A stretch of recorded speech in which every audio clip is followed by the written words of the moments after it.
और कल्पना करके देखना आप कि अगर आप जिसकी तैयारी कर रहे हैं उसमें अगर आपका नहीं होता है, तब आप क्या करेंगे? कौन सा रोजगार करेंगे? लोगों को कैसे फेस करेंगे? लोग कहेंगे आपसे, घर वाले भी कहेंगे, आसपास का समाज भी कहेगा कि बीए किया, बीएड किया, एमए किया, खर्चे किए घर परिवार के, विभिन्न शहरों में रहा, फिर आके मजदूरी करनी थी, तो ये सब क्यों किया? क्या आप उस स्थिति के लिए तैयार है? आप सोचिए कि आप अभी अध्यापक के सपने देख रहे हैं और आप अपनी गलतियों से अगर बाहर होते हैं, तो उसके बाद क्या आपसे मजदूरी होगी? इतना अच्छा पढ़ लिखने के बाद में आप किसी भी दुकान पे या किसी खेती किसानी में, मजदूरी में आप अपने आप को कभी भी स्वीकार नहीं कर पाओगे, कभी भी स्वीकार नहीं कर पाओगे।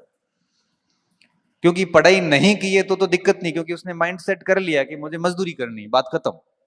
आपने तो बहुत ड्रीम देखे हैं, आपके परिवार ने भी आपसे ड्रीम देखे हैं, आपके समाज ने आपके ऊपर नजरें गड़ा रखी है कि कब फेल हो और इसके मजे लें। जब ऐसी स्थिति में आप अपनी गलतियों से अगर बाहर होते हैं, तो क्या आप 4 साल बाद की आपकी स्थिति को स्वीकार कर पाएंगे? आप सोचना कभी इन चीजों के ऊपर। आप डर जाओगे, वाकई में डर जाओगे कि अगर इन भर्तियों में सिलेक्शन नहीं होता है तो मैं करूंगा क्या? अगर आप बिजनेसमैन है तो टेंशन नहीं है, बिजनेस संभाल लेना। अगर आप बहुत बड़े कृषक के, जमींदार टाइप के, तो ठीक है, खेती किसानी संभाल लेना। अगर आप मध्यम वर्गीय गरीब परिवार से व्यक्ति है, तो सोचना कि बड़ा भविष्य को देखकर डर लगेगा कि यार क्या करेंगे फिर। लाखों की संख्या में बच्चों के फॉर्म आते हैं, पेपर टफ आने लग गए, कंपटीशन बढ़ गया, हर बच्चा तैयारी करता है, घर बैठे ऑनलाइन पढ़ता है, ऑफलाइन पढ़ता है, कोचिंग्स हो गई, सब चीजें हो गई।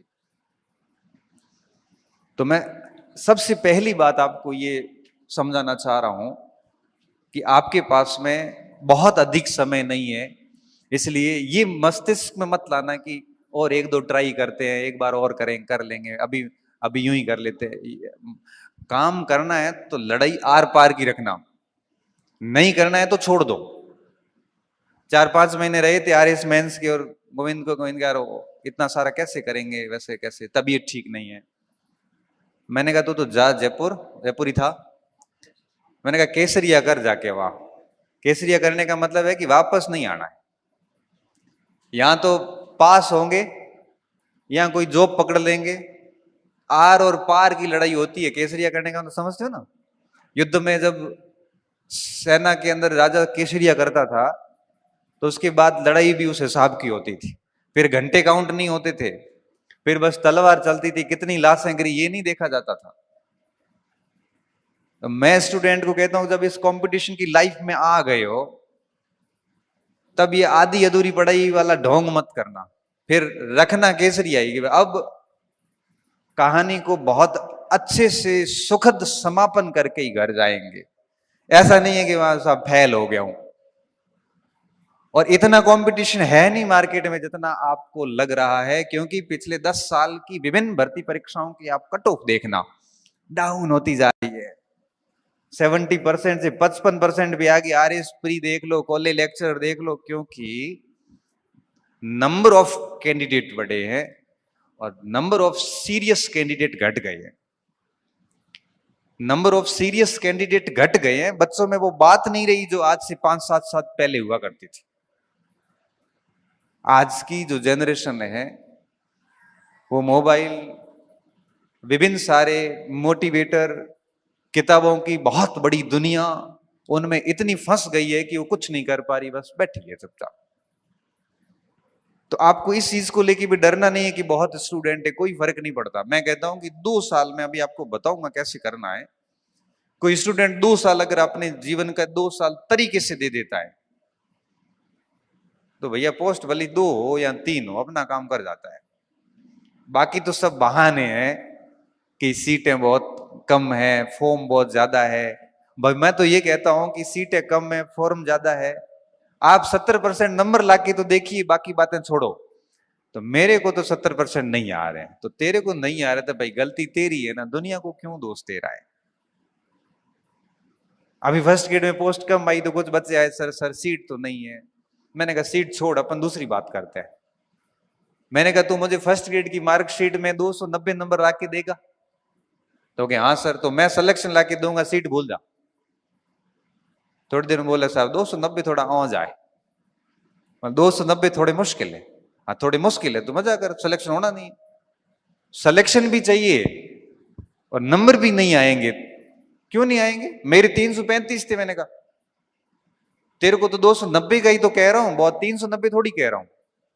हाँ 290 कितने परसेंट होते हैं? 70% भी नहीं है। मैंने कहा 290 65% नंबर है। जब आप फर्स्ट ग्रेड के पेपर में 65% नंबर नहीं ला सकते तो क्यों राजपत्रित अधिकारी बनने का दावा कर रहे हो भाई? गलती किसकी है? गलती आपकी है। सीट मत देखिए, आप तो ये कहिए ना, मुझे आश्वस्त करिए कि सर मैं 70% नंबर ला के बताऊंगा आपको। इसलिए मैं कहता हूं कि आपके पास बहुत लिमिटेड टाइम है। ये बात दिमाग में बिठा देना कि आपके पास 10-20 साल नहीं है, महज 3 से 4 साल है। और एक व्यक्ति 2 साल में अपना जीवन सेट कर सकता है। आगे 50 साल की जो लाइफ है ना, वो बड़ी प्रतिष्ठित लाइफ है। बेरोजगारी अपने आप में एक अभिशाप है। व्यक्ति अपना बिना कोई अपराध किए हुए भी मुंह छुपाता है, बिना कोई गलती किए हुए भी 4 लोगों से सुनता है। तो इन 4 साल में इस कलंक को खत्म कीजिए, पहली बात तो ये। दूसरी बात, अब 4 साल का समय है आपके पास में। और एक और बात बताऊं, आप ये भी मत समझना कि हर दिन समान होता है। आज आपके पास में अवसर है, हो सकता है 2 साल बाद में नहीं होगा। कई बार क्या होता है कि हमारे पीछे जो सपोर्ट सिस्टम होता है वो टूट जाता है कई बार। और इतना अचानक से होता है क्योंकि इस पृथ्वी पे जो भी आया है उसको जाना है। और कई बार ऐसा होता है कि हमें पीछे फंड देने वाला व्यक्ति चला जाता है और ऐसी स्थिति आती है कि महानगर छोड़ के ढाणी में आना पड़ता है। तो अवसर मिला है तो इसको बहुत तरीके से भुनाना, इसके साथ में मजाक मत करना। हर दिन को चैलेंज लेना कि आज का दिन कितना बढ़िया तरीके से काम किया। हर दिन सोते वक्त सोचना कि क्या मैं वो सब कर पा रहा हूं जो उम्मीदें लेके मैं शहर आया था। क्योंकि भटकाओ का दौर है। किताब बेचने वाला किताब बेच के भटकाएगा, गाइड बेचने वाला गाइड बेच के भटकाएगा, online course, offline course, coaching, ये सब अपना प्रचार करेंगे, टेस्ट सीरीज वाला अपना प्रचार करेंगे, सब अपना अपना करते। ये मार्केट है। समझदार किसको होना पड़ेगा? समझदार सिर्फ आपको होना पड़ेगा कि भटकना नहीं, अपने को लिमिटेड चुनना है कि ये करना है, बात खत्म। जो कि मैं इस खुद मार्केट में हूं, ऑनलाइन कोर्स मैं भी देता हूं, कोचिंग भी चलाता हूं, टेस्ट सीरीज भी है, लेकिन फिर भी बच्चों को कहता हूं कि लॉजिकल होइए, समझदार होकर डिसीजन लीजिए और काम कीजिए, तब जाके आप अपने समय का सदुपयोग कर पाओगे। अब जो मैं आपको कह रहा था ना कि भाई 2 वर्ष में कैसे कुछ किया जा सकता है, तो इस हेतु बहुत अधिक चुनौतियां नहीं है, सिर्फ 4-5 चीजें करनी होती है। सबसे पहली बात, सुबह से लेके रात जब आप सोते हो तब तक आपका पूरा शेड्यूल फिक्स होना चाहिए, किस समय क्या करना है। भाई मुझे सुबह, जैसे हम पढ़ते थे तो क्या था कि जैसे कई बार रात को नींद नहीं आ रही तो रात को बढ़िया पढ़ लिए, 2:30 बज गए, 3 बज गए, पढ़ लिए, पढ़ के थक गए, सो गए। सुबह थोड़ा लेट उठे, लेट उठने के बाद में फिर मुंह धोए, चाय वाय पी और फिर पढ़ना शुरू कर गए। भूख लगी, खाना पीना नाश्ता कुछ जो जुगाड़ हुआ किया, नींद आ रही थी, सो गए, उठे, फिर पढ़ने लग गए। शाम के समय थोड़ा स्टेडियम घूम के आए, वापस आए, फिर पढ़ने लग गए। जिंदगी में कोई फालतू समस्याएं पड़ी हुई नहीं, किसी भी प्रकार का कोई ऐसे एडिक्शन नहीं, नशे नहीं, कोई भी बहुत बड़ा ग्रुप नहीं। 5-6 लोग जीवन में पहले भी थे और बेरोजगारी में भी थे, आज भी वही लोग हमारे साथ हैं। रिश्ते नाते खत्म कर दिए, कोई किसी का नहीं है। सबसे पहले प्रहार करते हैं ये लोग फेल होने के बाद। 5 या 6 लोग रखते हैं जो ये हौसला देते हैं कि कोई बात नहीं, हम कर लेंगे, तू टेंशन मत ले। और ईश्वर की दया से मेरे जितने भी दोस्त से सारे सारे बढ़िया जगहों पे सारे अधिकारी है। तो 5-6 लोगों का ग्रुप रखा, सुबह से शाम तक खुद को बिजी रखा, फालतू लफड़ों से दूर रखो और सिर्फ सरल जीवन जियो और सिर्फ काम पे ध्यान दो। आपके 2 ही मित्र होने चाहिए, किताबें, टेबल किताबें और खेल का मैदान। खेलने थोड़ा कूदने एक्टिविटी थोड़ा किया करो, भले किसी जगह जाके सड़क पे ही 2-5 किलोमीटर थोड़े घूम लिए 15-20 मिनट, क्योंकि कई बार थोड़ा घूमने से भी अच्छे विचार दिमाग में आते हैं। भाई 10 लोगों से बिना फालतू बात करने की बजाय 15 मिनट रोड पे टहलना ज्यादा अच्छा है। आज की तारीख में मैं बताऊं, मेरा कोई सर्वे नहीं है, लेकिन 100 में से 90% लोग आपको भटकाने वाले और नेगेटिव टाइप के लोग हैं। आपने कह दिया ना कि मैं प्रोफेसर की तैयारी कर रहा हूं, तो सीधा यही कहेगा कि प्रोफेसर छोड़, 4th ग्रेड की भर्ती आई हुई। अरे भाई, टच कर गई ना बात। ये सबके साथ हुआ है। अरे 2 साल से हिस्ट्री पढ़ रहे हैं, तरीके से पढ़ रहे हैं, सर आपके नोट्स पढ़ लिए, 5-5 बार टेस्ट दिया है, अब सर डर लग रहा है। तो डर लगने के बाद वो अपने साथियों के पास जाता हो कि 52,000 ज्यादा बढ़िया है। कहाँ प्रोफेसर, कहाँ 4th ग्रेड, इतना गेट पे आया हुआ क्यों भाई रास्ता बदल रहा है? वो भी उसके कहने पे जो खुद संघर्ष कर रहा है। भाई अवशेष बच जाए, उससे पहले जो शेष है उसको विशेष करिए। बाद में अवशेष ही बचने, बाद में कुछ नहीं होना, अभी एनर्जी आप में। अरे बड़े प्रोफेसर की शानदार तैयारी चल रही थी, उस समय किसी ने दिमाग में बात डाल दी 4th ग्रेड, अब वो दिमाग में बैठा 4th ग्रेड। अगर आप इस तरह से अपने पास में ऐसे लोग रखेंगे तो निश्चित तौर पे वो आपको कभी अच्छी तैयारी करने नहीं देंगे। वो हमेशा फिर आप जैसे ही कुछ अच्छा करने की कोशिश करोगे पास में आके बैठ जाएगा, बहुत औंजो काम है, कंपटीशन बहुत टफ है। 20 जनों को तो मैं जानता हूं जो बहुत इंटेलिजेंट है, 19 ही पोस्ट है।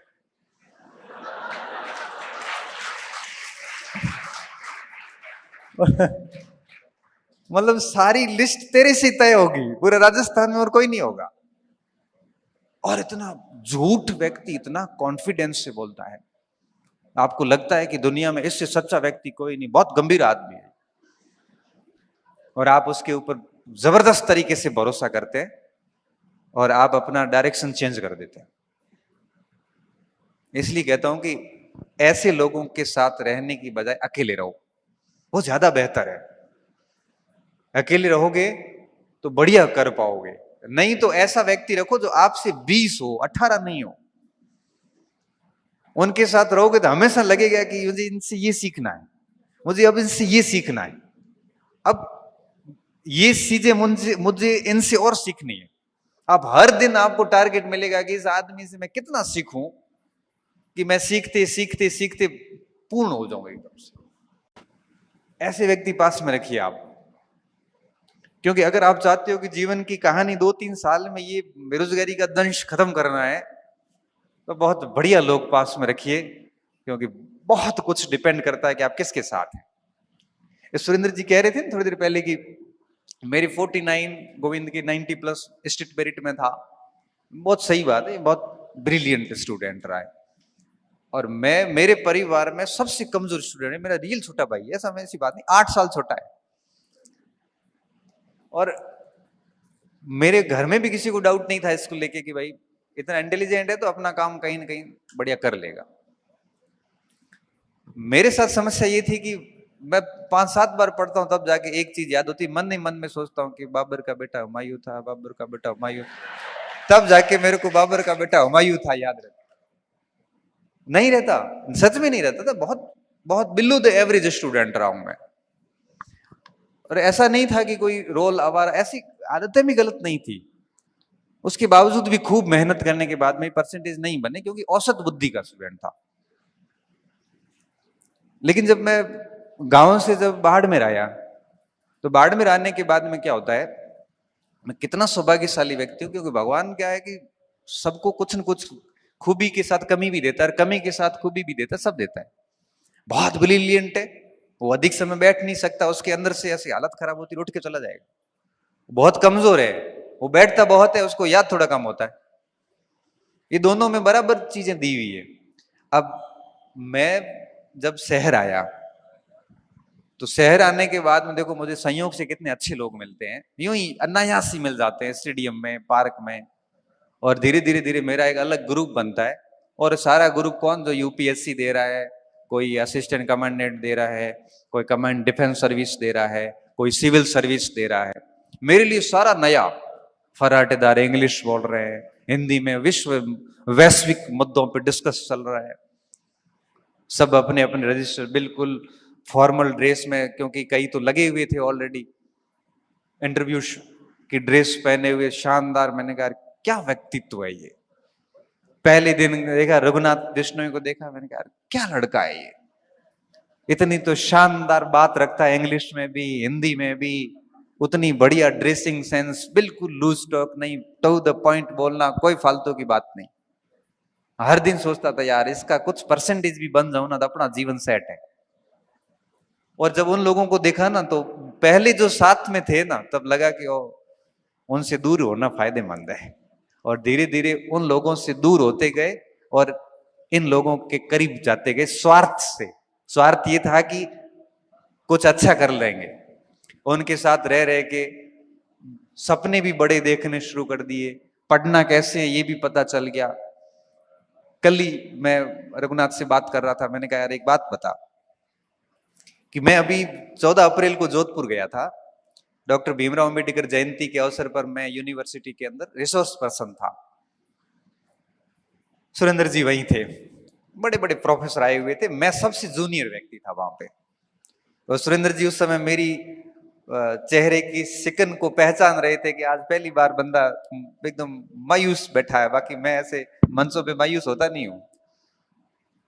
मायूस क्यों? क्योंकि जो विद्वान बोल रहे हैं, इतना तगड़ा बोल रहे हैं कि ये 14 अप्रैल की बात है, 5 दिन पहले की। मैं अंदर ही अंदर कॉन्फिडेंस हो गया, यार क्या ज्ञान है इनका। मैं यूं ही फालतू हवा में ही बैठा हूं, मतलब बात यही है कि मैं हवा में हूं। मैंने सबको सुना, मैंने मेरी तरफ से भी जो बात रखनी थी मैंने रख ली। और मुझे पता है कि मैं उनकी कुछ परसेंटेज भी बात नहीं रख पाया हूं। घर आया, मैं सोचने के लिए मजबूर हुआ। मैंने रघुनाथ को सुबह फोन किया 15 तारीख को। अभी मैं आपको नई बात बताता हूं। मैंने कहा रघुनाथ एक बात बता, अब रघुनाथ और हम कहते 17-18 साल से साथ हैं। मैंने कहा मैंने भी खूब पढ़ा है डॉक्टर अम्बेडकर को, और उन्होंने भी खूब ही पढ़ा होगा। क्या ऐसा कारण है कि उन्होंने इतनी बढ़िया बात रखी तो मैं रख नहीं पाया? क्योंकि देखा 3 चीजें होती है, तुम ऐसी टेंशन मत ले, 3 बातें होती है। ये KEE फॉर्मूला काम करता है। देखो वो एज इट इज ऐसे ही बोल रहा है। मैंने कहा क्या? तो मैं समझाता हूं तुझे। सबसे पहले नॉलेज गेन करना पड़ता है। के अब बेटा तेरा नॉलेज है 12 साल का, उनका नॉलेज है 40 साल का, ज्यादा किसके पास है? उनके पास। दूसरी बात, ए एनालिसिस। तूने एनालिसिस कितना किया है? 5 साल। वो एनालिसिस कर रहे हैं 30 साल से। और तीसरा एक्सपीरियंस। तेरे पास कितना है? मैं पहला ही है। उनके पास 50 सेमिनार का होगा। नॉलेज, एनालिसिस एंड एक्सपीरियंस, तीनों में ही वो बेहतर है। और ये तीनों चीजें तेरे में आई तो भी शानदार बात रखेगा। और ऐसे मंचों पे मैं उनसे अधिक अच्छी बात रख सकता हूं। क्यों? क्योंकि इस फील्ड का नॉलेज भी मुझे अधिक है, इस फील्ड का एनालिसिस भी मेरा तगड़ा है, और एक्सपीरियंस भी उनसे अधिक है।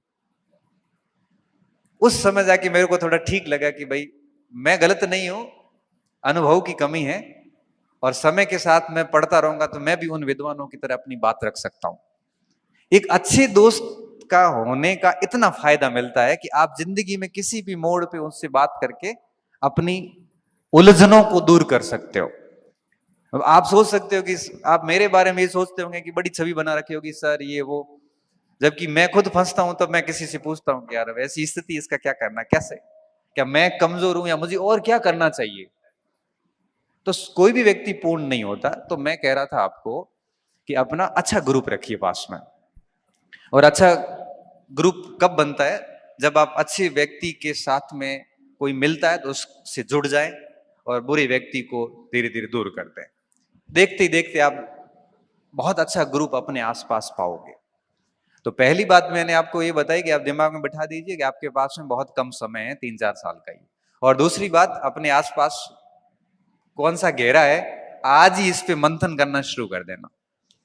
कोई कितना ही अच्छा दोस्त है लेकिन नेगेटिव टाइप का है, आपको वो उठा नहीं सकता, तो दूरी बनाना ही फायदेमंद है, क्योंकि एक समय बाद वो आपको नुकसान नहीं करेगा, फायदा तो नहीं पहुंचाएगा। क्योंकि जो पीछे है वो पीछे लाने की कोशिश करेगा और आगे है वो आगे ले जाने की कोशिश करेगा। तो ऐसा प्रयास कीजिए कि आपके आसपास लोग अच्छे हो।